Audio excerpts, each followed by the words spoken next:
बिहार से निकली एसआईआर की चिंगारी इस बार संसद में खूब सुलगी। 9 और 10 दिसंबर को लोकसभा में एसआईआर पर जमकर चर्चा हुई। इस दौरान राहुल गांधी और अमित शाह में भी तीखी बहस हुई। दोनों में खूब वार पलटवार हुए। नेता प्रतिपक्ष ने एसआईआर को लेकर सरकार पर तो जैसे आरोपों की बारिश ही कर दी, तो केंद्रीय गृह मंत्री ने भी एक एक सवालों का न सिर्फ जवाब दिया बल्कि इतिहास के पन्नों को पलटते हुए कांग्रेस को खूब खरी खोटी भी सुनाई। देखिए ये रिपोर्ट। इलेक्शन कमिश्नर्स को फुल इम्यूनिटी दी जाएगी। इसके पीछे जो थिंकिंग थी वो हमें सबसे पहले बता। इनकी एक बात का जवाब मैं दूंगा। I challenge you to have a debate on the 3 press conferences. मेरे यहाँ बोलने का क्रम मैं तय करूंगा। इस तरह से नहीं चलेगी संसद। जिस एसआईआर को लेकर पिछले 1 साल से देश में चर्चा चल रही है, पूरा बिहार चुनाव इसी के इर्द गिर्द घूमता रहा। संसद का मॉनसून सत्र भी एसआईआर की भेंट चढ़ गया। उस एसआईआर पर संसद का शीतकालीन सत्र भी गर्माहट भरा रहा। 9 और 10 दिसंबर को चुनाव सुधार पर करीब 65 सदस्यों ने अपने विचार रखे। मंगलवार और बुधवार को नेता प्रतिपक्ष और केंद्रीय गृह मंत्री के बीच जुबानी जंग हुई। राहुल गांधी ने कई सवाल किए तो अमित शाह ने तथ्यों के साथ उनके जवाब दिए। साथ ही नेहरू गांधी परिवार पर जमकर निशाना साधा गया।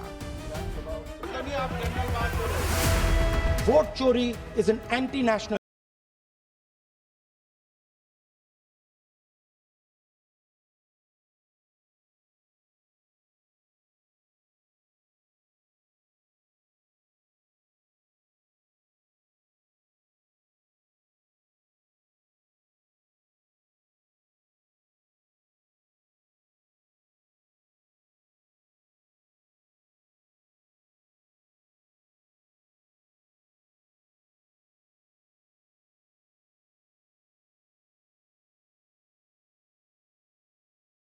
करेंगे, मान्यवर नहीं रह सकते। अमित शाह ने जैसे ही एसआईआर पर बोलना शुरू किया, राहुल गांधी खड़े हो गए और उन्हें ओपन डिबेट का चैलेंज दे दिया।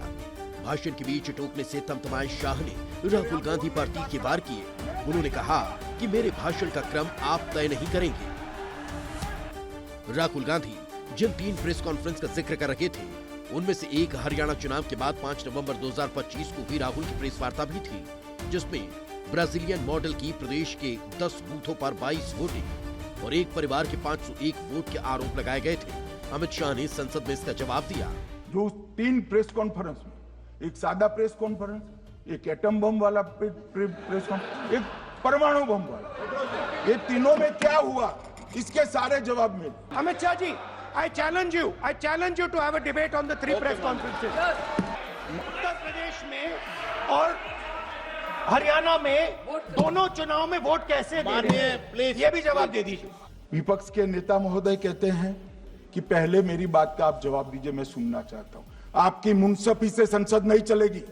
मेरे आप बोलने का क्रम मैं तय करूंगा। इस तरह से नहीं चलेगी संसद।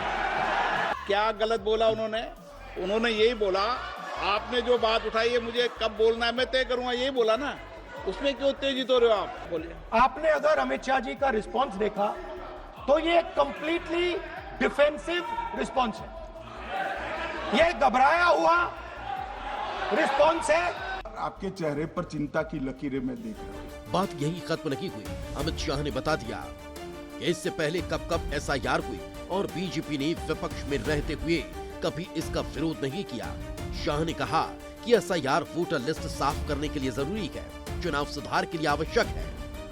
ये एसआईआर और कुछ नहीं है, मतदाता सूची का शुद्धिकरण है। बिहार से एसआईआर की शुरुआत हुई थी।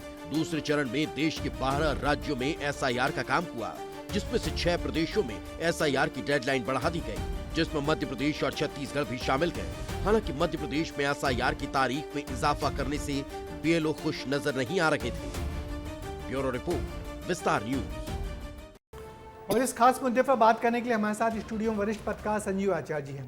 संजीव भाई, जो एसआईआर पर संसद में जो पिछले दिनों तीखी बहस हुई है, तीखी तकरार हुई है, उसे आप किस रूप में देखते हैं? क्या कुछ निकल के आया है इस पूरी डिबेट से? देखिए, ये मुद्दा जो है इस समय सबसे ज़्यादा गंभीर मुद्दा बन गया है और ख़ास तौर पर कांग्रेस के नेता और नेता प्रतिपक्ष राहुल गांधी ने तो इस मुद्दे को बहुत ही गंभीरता से इसको प्रमुख मुद्दा बना दिया है और वो पूरे देश में इसको वोट चोरी का एक ऐसा बड़ा मुद्दा बना के सामने ला रहे हैं कि जैसे लोगों के बीच में कांग्रेस इसको लेकर चल रही है कि इस वजह से बीजेपी जीत रही है, कोई नरेंद्र मोदी के जादू से नहीं जीत रही है, बल्कि चुनाव आयोग के अंदर इन्होंने एक पूरी सिस्टम बना लिया है कि कैसे जगह जगह पे मतदाता सूचियों में या फिर मतदाता सूचियों से नाम निकालने में, जोड़ने में, इस पूरे में इनको लगता है कांग्रेस को कि इसमें एक बहुत बड़ा घोटाला हो रहा है जो कि सरकार के और चुनाव आयोग के बीच में गठजोड़ से ये सब हो पा रहा है।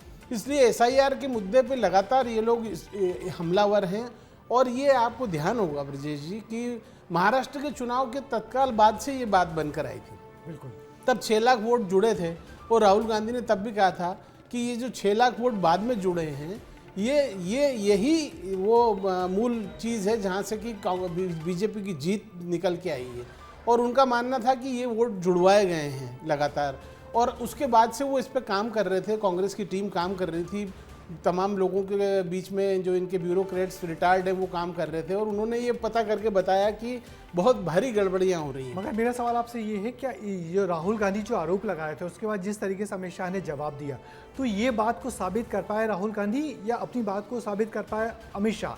दोनों में से कौन भारी पड़ा, कौन समझा पाया जनता को कि कोई वोट चोरी नहीं है और वो कह रहे हैं हाँ वोट चोरी है? नहीं, ये तो बात देखिए, ये कहना पड़ेगा कि इसमें अमित शाह समझाने में कामयाब रहे हैं काफ़ी हद तक, क्योंकि सरकार है, सरकार के पास तथ्य हैं, तथ्यों के आधार पर बात कर रही है। राहुल गांधी के साथ ये समस्या पिछले काफ़ी समय से है कि वो एक मुद्दे को लेकर चलते हैं, उसके ऊपर माहौल खड़ा करते हैं, आरोप लगाते हैं, लेकिन उसके बाद फिर उन आरोपों को तथ्यों के आधार पे, उसको कानूनी तर्क के आधार पे उसको साबित करने में वो उतने सफल नहीं हो पाते हैं। अब इसका क्या कारण है ये समझ के बाहर है। बिल्कुल, ये राहुल गांधी की बड़ी कमी देखी जा रही है। मगर साथ ही साथ जो एसआईआर पर कुछ सालों में, दरअसल एसआईआर तो कुछ सालों पर होने वाली एक सामान्य प्रक्रिया है, मगर उसे जिस तरीके से बीजेपी ने घुसपैठियों से जोड़कर मुद्दा बना दिया है वो कितना प्रभावी है? देखिए, वो सब ये एक, आप उसको चाहे रणनीतिक बोलिए, राजनीतिक बोलिए, लेकिन अगर देखा जाए तो वो एक बहुत बहुत ही महत्वपूर्ण मुद्दा है, क्योंकि हमारे देश में आतंकवाद की घटनाओं से लेके और तमाम दूसरे मसलों तक घुसपैठियों का नाम बार बार आता है और बांग्लादेशी घुसपैठिए जो हैं वो एक बहुत बड़ी समस्या बन चुके हैं पिछले कई सालों से। और ये भी सच है कि जगह जगह पर इनके नाम मतदाता सूचियों में भी जुड़ गए हैं, आधार कार्ड बन गए हैं, मतदाता कार्ड बन गए हैं। अब होता ये है कि खास तौर पे ये आप ये देखिए कि बिहार चुनाव में ये मुद्दा इसीलिए सबसे ज़्यादा उभर के आया, क्योंकि बड़ी संख्या में बिहारी जो हैं वो देश भर में अलग अलग जगह पर मजदूरी करने जाते हैं, तो वो वहाँ के वोटर लिस्टों में भी नाम है उनका, वहाँ भी है। बिल्कुल। और कई सारे उनमें ऐसे ये जो बांग्लादेशी घुसपैठियों का मुद्दा है वहाँ पे भी था, और अब चूंकि ये बंगाल में चुनाव आने हैं, इसलिए बंगाल के चुनाव के चलते निश्चित ही बड़ा मुद्दा बन गया है एसआईआर। मगर चलिए इस मुद्दे पर हम पॉलिटिकल राउंडअप का एक्सपर्ट कमेंट भी जान लेते हैं। इस मुद्दे पर पॉलिटिकल राउंडअप का एक्सपर्ट कमेंट है कि मतदाता सूची का गहन पुनरीक्षण चुनाव आयोग की सामान्य प्रक्रिया है।